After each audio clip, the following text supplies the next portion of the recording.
season. Okay. Good morning, everyone. Thank you for joining us. I know saw a lot of you last week as well at the Democratic Issues Conference, where we enjoyed a very productive session. We heard from subject matter experts, members of the President's Cabinet, senior administration officials, the President and the Vice President themselves to talk about the accomplishments that we have made together. Just a few miles from where we were in Baltimore, Republicans gathered to discuss their own set of priorities. There was a panel called "They Stole It From Us Legally." And the leader of the Republican Party got on stage and promised to enact vengeance on his political enemies. What did not come up was what their budget or plan is to protect Social Security and Medicare, or a plan to lower costs for working families. Again, this is a stark contrast between House Democrats and Republicans. We're putting people over politics. The President's budget tomorrow will enumerate our priorities to reduce the deficit while investing in the middle class, strengthening Social Security and Medicare, honoring our commitment to veterans. It's time for Speaker McCarthy and House Republicans to level with the American people and put out their plan to either cut Social Security or enact disastrous cuts to other programs. Right? Mr. Aguilar, I wonder if you could comment about the fallout from the D.C. crime bill. The Senate likely going to vote on it today and vote with the Republican position. How are the rank and file members in your conference feeling that were opposed to the legislation and supported D.C.'s home rule that the President decided that he would sign this piece of legislation into law?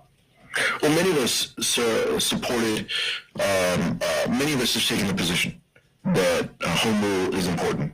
As a former member, there's a lot of former mayors and former city council members that populate our side of the aisle and have long held the belief that the residents of Washington, D.C. deserve the opportunity to be represented.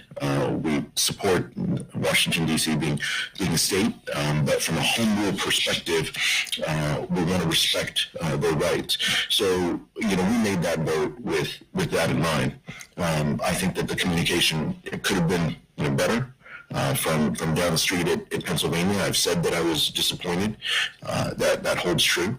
But our record on public safety is incredibly strong, from raising the levels of burn jag funding within the Appropriations Committee and the omnibus that we passed, to members specifically highlighting community funding projects that are focused on public safety.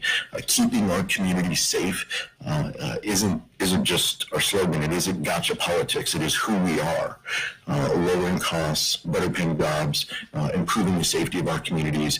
That's what we want to accomplish as House Democrats. That's what we continue to stand for, and making sure that we continue to make investments in substance abuse and mental health services. Those are the types of things, the bipartisan gun safety legislation, those are the things that truly will help public safety. That's what House Democrats have stood on, and that's what we will continue to support.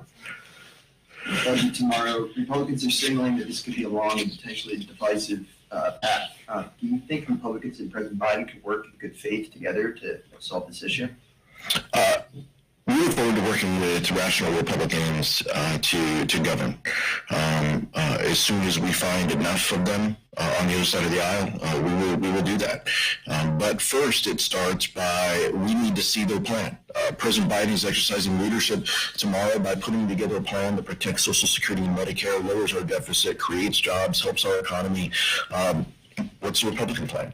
As soon as you show us that plan, we're willing to have a conversation.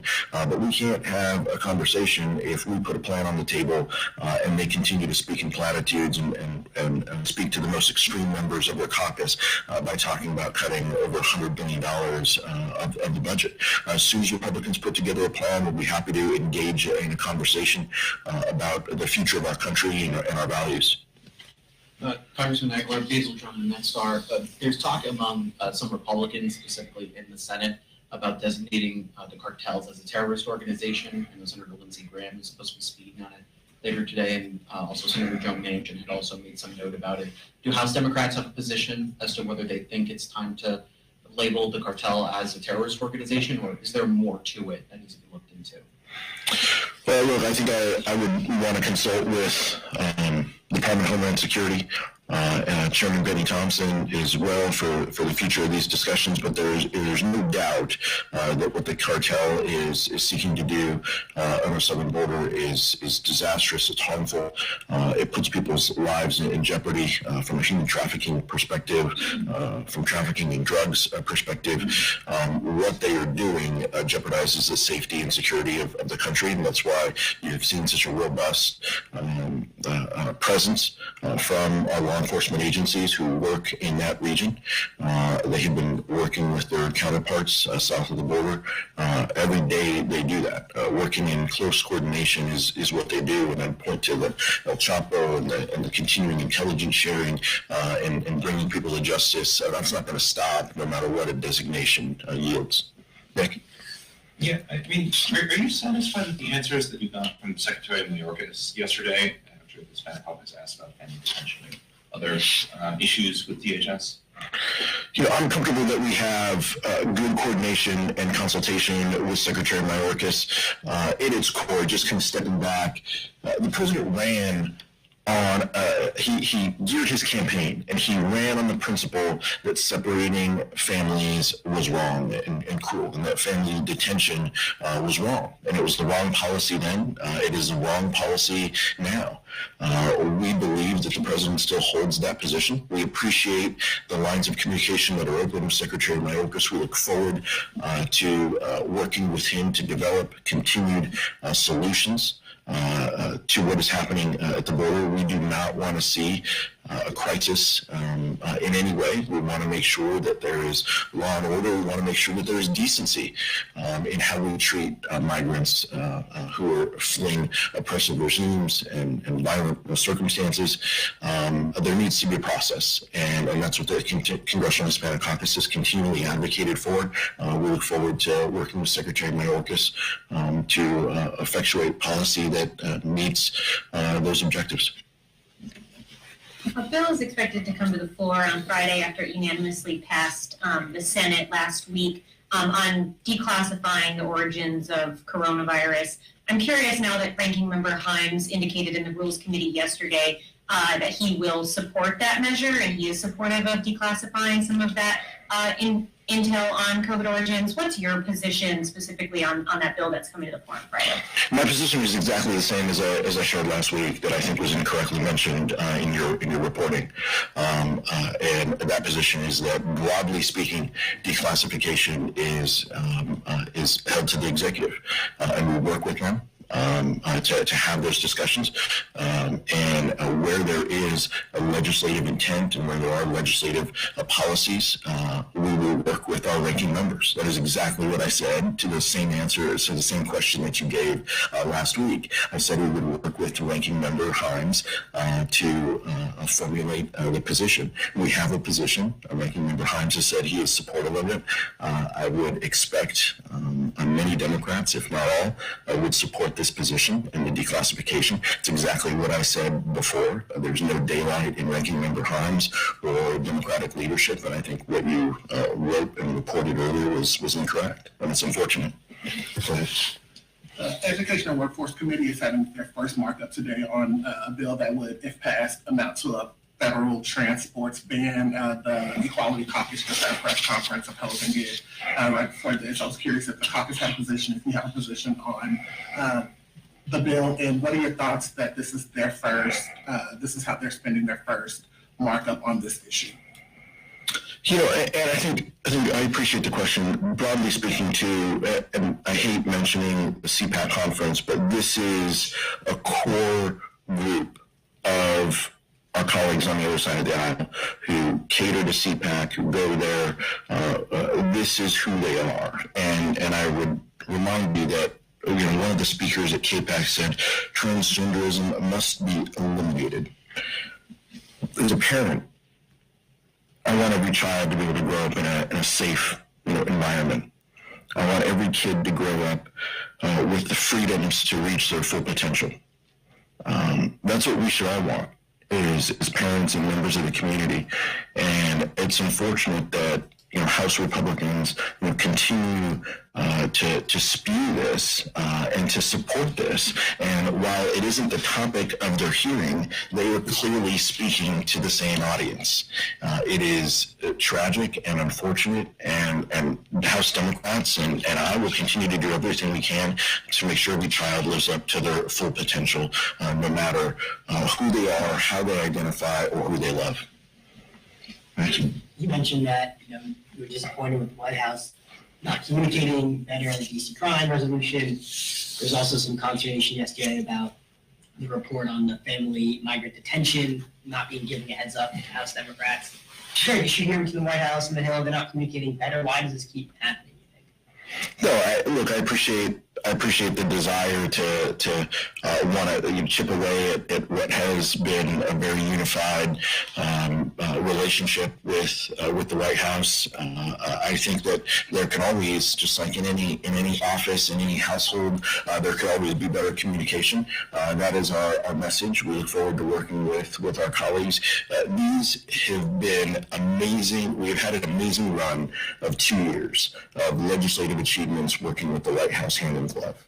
We were able to do that by working with the Senate, by working with the White House to make sure we have the right votes and the right tallies. That was on Nancy Pelosi and Steny Hoyer and Jim Clyburn in order to make sure House Democrats were united to make sure that we had enough votes to deliver bipartisan infrastructure reform. All of these priorities. Now comes the tough part. We have to implement the bills and legislation that we passed, and we have to navigate what is a hostile environment with House Republicans catering to the most extreme members of their caucus. And one of the tools that we have are these CRAs, and I understand that. We understand that. We've been around here a while. So we're going to continue to work with them. We're going to continue to coordinate and communicate to make sure we're getting this right, and that it's core and House Democrats continue to support and work with the president and his administration each and every day. We're going to continue to do that.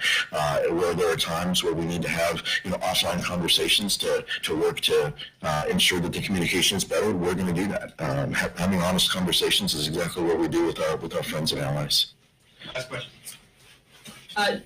Previously, you were critical of Speaker McCarthy handing over the January 6th tapes to Tucker Carlson. So both as a member of Democratic leadership and a former member of the January 6th committee, want to know, A, if you had a chance to watch Tucker Carlson's program of the tapes, and B, what your takeaway was from it, what your reaction was. For my own mental health, I make it a point not to watch that show. But I did see snippets online, and I'll tell you, what we've seen from Tucker Carlson is continued lies from a proven liar. And I understand the desire to divert away from, the lawsuits and things and the reporting and the emails and text messages that he sent. But what he is doing, with the help of House Republicans and Speaker McCarthy, mind you, is dangerous. It's dangerous to those of us who work in the Capitol. It's dangerous to the law enforcement entities who protect us here in this Capitol. Showing camera angles, all of that is deeply, deeply dangerous and frustrating. And to continue to characterize this is a truest gathering when insurrectionists and rioters were walking in these halls smearing shit on the walls is just, it's the height of hypocrisy and incredibly dangerous. But this isn't just on Tucker Carlson. This is on House Republicans and Speaker McCarthy, who has demonstrated he will do and say anything he can to deliver on the promises that he made to the 20 most extreme members of his caucus. That is exactly what this is, and that is exactly how we should treat this. The work of the January 6th committee moved folks from across the political spectrum. We had conversations. We had an honest view of this. As a result, we saw much of this footage. We played significant amounts of this footage in the public realm, and we were happy to share what we have learned in that regard. But this is different, and this is dangerous because there were no checks and controls on this. Speaker McCarthy had mentioned that law enforcement would have a role in approving what was used. That did not happen. I would refer you to the chief's memo that he sent out, and I would further point you to what Leader McConnell said, about this, holding up the chief's memo, saying that this was wrong. House Republicans should really be held to account to this dangerous and reckless activity. This isn't just on the media program that it aired on. This is on Speaker McCarthy and falls on his lap for putting all of us at risk. And it's unfortunate the position that he's put us all in. But the safety and security of all of us apparently comes second and third in line in priorities to satisfying the most extreme in his caucus. Thank you.